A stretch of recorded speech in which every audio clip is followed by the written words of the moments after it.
Welcome back to my channel. It's Candace with the K here, where I normally talk books, beauty, kicks. Today I'm giving my review of a book that I just finished. It's called In Every Mirror She's Black by Lola Akinmade Akerstrom.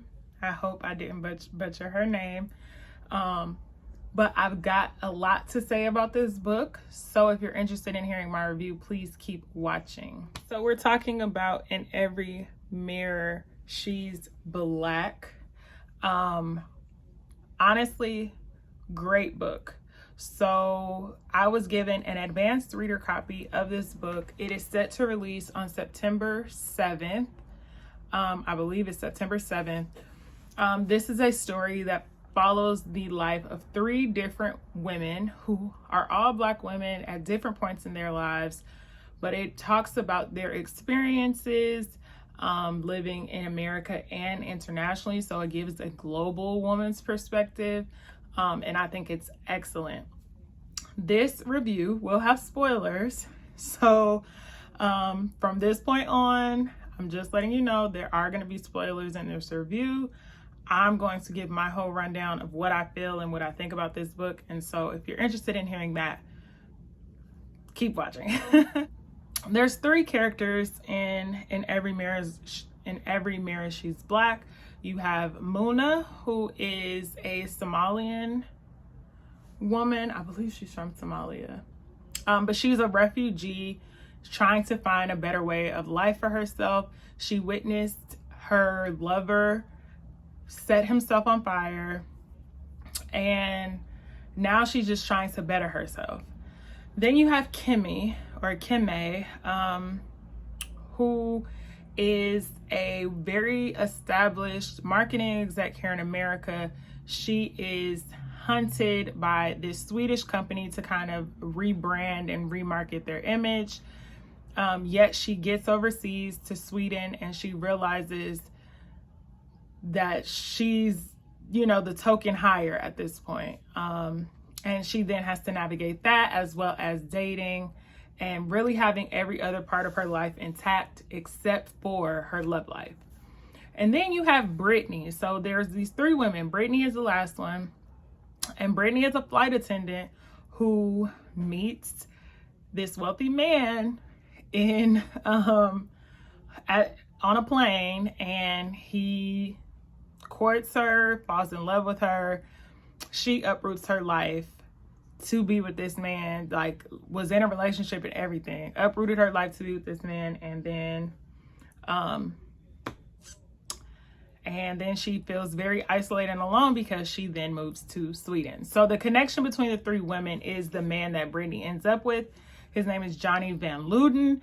Johnny Van Luden is then Kimmy's boss, and then is also the man who was donating and funding many of the refugee sites for Muna. So Van Luden is the connection between all of these women. The author does an excellent job of intersecting these women's lives. So when I first picked up this book, I'm not even gonna lie to you, I was not feeling it, because when you switch in between narratives too much, it gets real choppy and you're like, where are we going with this? How do these women know each other? What is gonna happen? Can somebody give me the tea?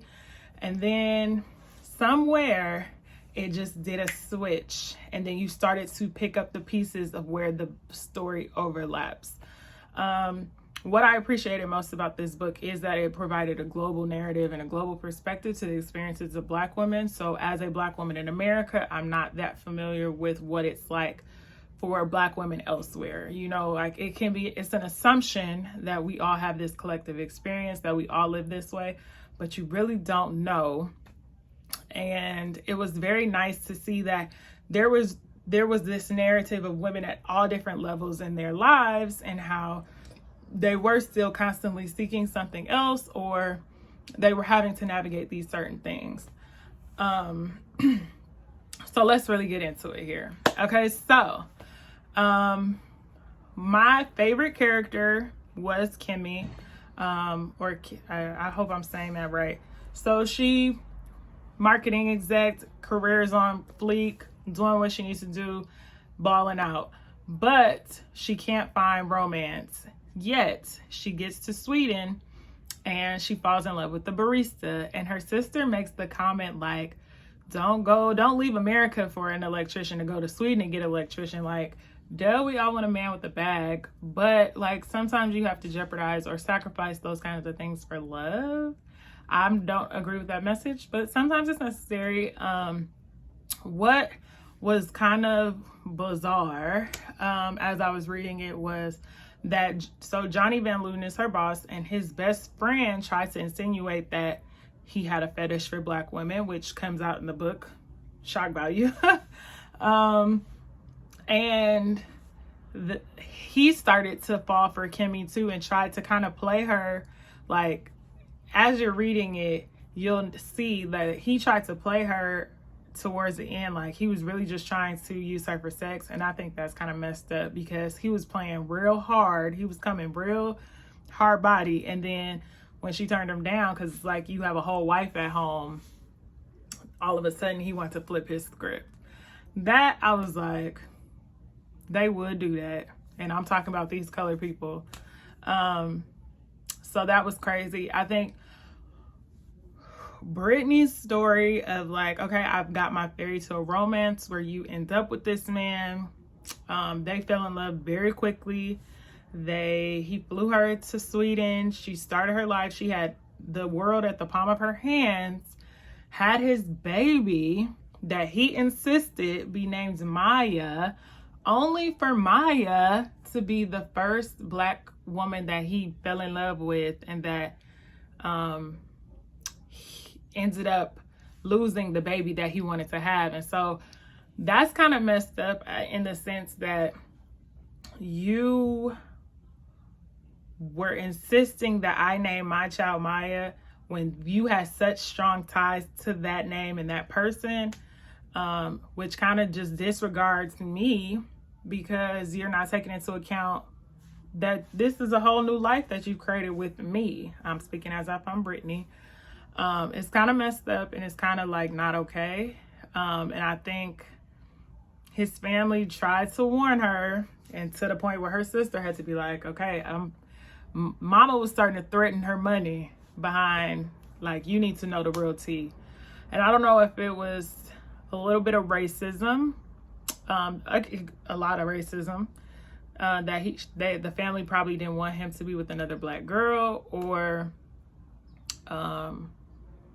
that they were almost trying to shield her from his fetish. And it's not even a fetish, it's like obsession with trying to fulfill that same love that he had with the Maya that ended up dying. And then Mona, I really liked Mona's story.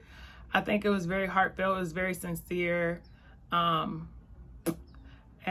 Mona's ending, I'm not gonna give it, I've gave enough spoilers, but Mona's ending was very like, I was clutching my pearls at the end.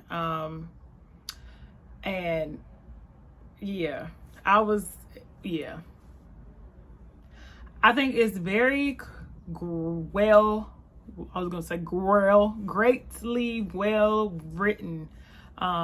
Like, this book is written so well that there's little tidbits to the ending. There's little, it's enough, if you could verbalize that, to keep you going. And I think it just culminates really well. I'm just really excited. This is her debut novel. If this keeps, if this is her writing technique, her writing style, I would for sure be interested in what else she has to provide. Like I said, I wasn't sure in the beginning. When you have to switch between so many profiles, you're kind of like, okay, what's happening? But once it all came together, it was really good, very impeccable. Almost to the point where I just was like, okay, I gotta finish this book. I want to know what's happening. I need to see it through, my boy. Like, okay. Like I said, it releases on September 7th. So make sure that you guys go get that. Support this Black author, because In Every Mirror She's Black is a great read. If you haven't done so already, be sure to hit that subscribe button. You should also be following me on Instagram. All the links are down below. That is normally where I put all my books, on the Candace with a K Reads page, so that you can stay afloat and abreast of what I'm also reading. And I'll see you in the next video.